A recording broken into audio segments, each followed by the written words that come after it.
ಸೂರ್ಯಗ್ರಹಣ ಹೆಂಗಾಯ್ತು ಅಂತ ತಿಳ್ಕೊಳ್ಳೋಣ ಬನ್ನಿ ಫ್ರೆಂಡ್ಸ್.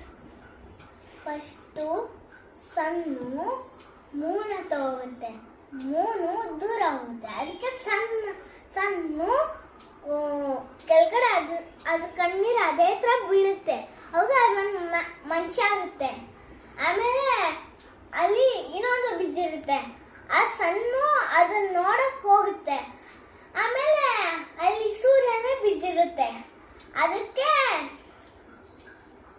ಸನ್ನು ಶೇಕ್ ಹ್ಯಾಂಡ್ ಮಾಡಕ್ಕೆ ಅದಕ್ಕಾಗಲಿಲ್ಲ, ಯಾಕಂದ್ರೆ ಅದ್ರ ಕೈ ಬಿಸಿ ಇತ್ತು.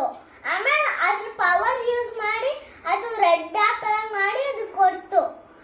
ಆಮೇಲೆ ಅದು ಫ್ರೆಂಡ್ಶಿಪ್ ಆಗಿ ಜಾರಿ ಅವಾಗ ಸಣ್ಣಗೆ ಎಲ್ಲ ಪವರ್ ಯೂಸ್ ಮಾಡಿ ಬಿದ್ದೋಯ್ತು. ಅದಕ್ಕೆ ಮೂನು ಅದಕ್ಕೆ ಎನರ್ಜಿ ಕೊಡ್ತು. ಊರಿಬ್ರು ಫ್ರೆಂಡ್ಸ್ ಆಗ್ಬಿಟ್ಟು ಸ್ಕೇಟಿಂಗ್ ಬೋರ್ಡಲ್ಲೆಲ್ಲ ಜಾರಿ ಆ ಥರ ಅವರಿಬ್ರು ಬೆಸ್ಟ್ ಫ್ರೆಂಡ್ಸ್ ಆಗಿದ್ರು. ಆಮೇಲೆ ಇವರಿಬ್ರು ಹಾಡ್ಬಿಟ್ಟು ಬ್ಲ್ಯಾಕ್ ಕಲರ್ಗೆ ಸೂರ್ಯಗ್ರಹಣ ಆಯ್ತು ಫ್ರೆಂಡ್ಸ್. ಏನಾಯ್ತದು? ಸೂರ್ಯಗ್ರಹಣ ಸೂರ್ಯ ಗ್ರಾಮ ಆಯ್ತು. ಸೂರ್ಯಗ್ರಾಮ.